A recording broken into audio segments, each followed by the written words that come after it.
есть Али Банат, мой друг. Молодой парень, рожденный и выросший в Сиднее, Австралия, который жил достаточно успешной жизнью, однако это было лишь до недавних пор, пока его жизнь не приняла драматический оборот. Это история Али. Где ты сейчас в своей жизни? Что случилось с тобой? Это момент в моей жизни, когда я был одарен, альхамдулиллях, по воле Аллаха, раком по всему телу. И я изменил всю свою жизнь, чтобы помочь людям. Почему ты называешь это подарком, Али? Альхамдулиллях, это подарок. Потому что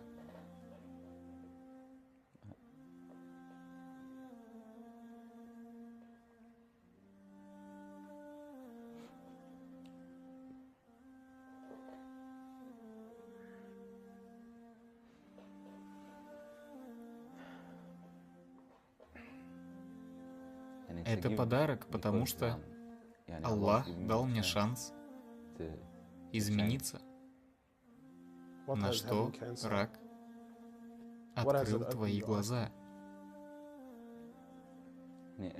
на все в жизни, даже на небольшие подарки, как дышать свежим воздухом.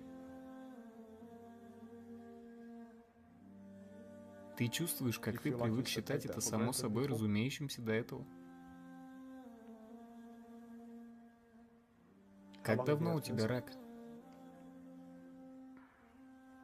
Уже 4 месяца.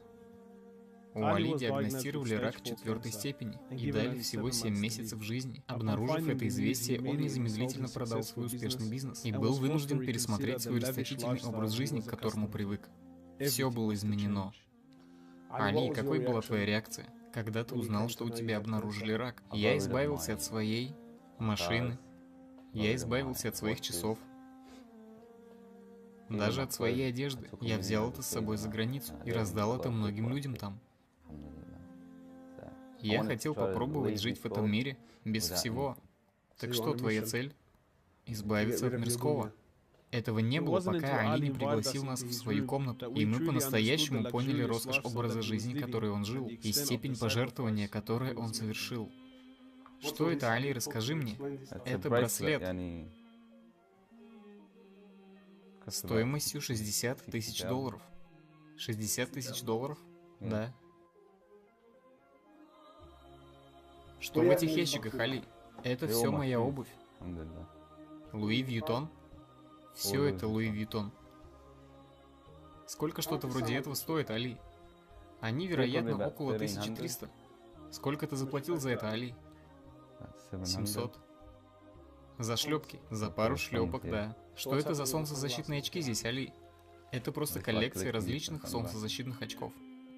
Я уже избавился от большинства из них. Я отдал их паре братьев из Африки. Хочешь сказать, что теперь есть дети Африки, которые ходят в Луи Вьютон? Можно я померю одну из этих кепок? В своих беседах я уже 100 раз их упоминал. Попробуй красную. Это ограниченная коллекция. Барак Аллах. Шейх Гуччи.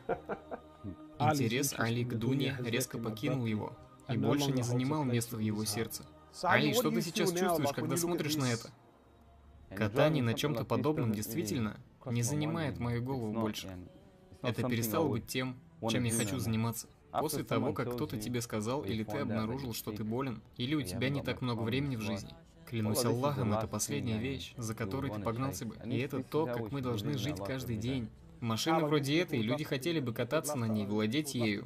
Что ж, эти люди выбрали неправильные цели. И ты осознаешь это, когда заболел. Когда тебе кто-то говорит, тебе жить недолго. Ты понимаешь, все эти вещи не принесут тебе никакой пользы. Так какова ценность всего этого в твоем сердце? Этого? Это цена пары шлепок для африканских детей без шлепок. Клянусь Аллахом, для меня ценнее увидеть их улыбку от пары шлепок. Клянусь великим Аллахом. С тех пор Али посвятил напоминание о его жизни и богатстве помощи тем, кому повезло немного меньше, чем ему. После эмоционального путешествия в Африку Али создал благотворительность под названием «Проект мусульмане по всему миру». Организация, не теряя времени, строит мечети, и школы в Африке, что служат постоянной садокой для него, пока он не покинет этот мир. Все это началось с того, когда я пошел на кладбище, когда брат, у которого тоже был рак, скончался. И я был на кладбище, и я подумал про себя. После того, как ты уйдешь, там нет ничего. Там не будет никого. Ни матери, ни отца, ни брата, ни сестры, кроме твоих дел. Даже твои деньги. Их не будет там. Единственное, что будет там с тобой, это милостыня. И это единственное, что поможет тебе, начиная с твоего пребывания в могиле и заканчивая последним местом прибытия. По мере приближения к своей смерти, Али тратит большую часть своего времени на подготовку себя ко встрече со своим Создателем, Аллахом. Посланник Аллаха, да благословит его Аллах и приветствует, сказал: «Тот, кто желает встречи с Аллахом, Аллах желает встречи с ним. А тот, кто не желает встречи с Аллахом, Аллах не желает встречи с ним». Ты желаешь встречи с Аллахом?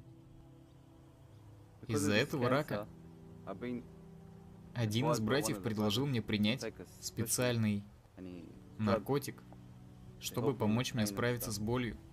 И пречистый Аллах, это очень сильно. Я немного перебрал и оказался в совсем другом мире. Не в том мире, в котором жил.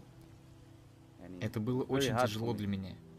И пречистый Аллах, я на самом деле увидел вещи, которых не видел прежде. И вся моя семья стояла там возле меня. И я показывал наверх и говорил: «О Аллах, забери меня». То, что я видел, было настолько красиво, я просто хотел уйти.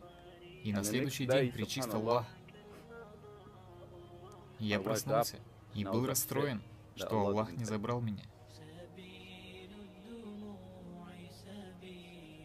Я прошу пречистого Всевышнего Аллаха очистить тебя, дать тебе исцеление и сохранить тебя возле нас в течение долгого времени.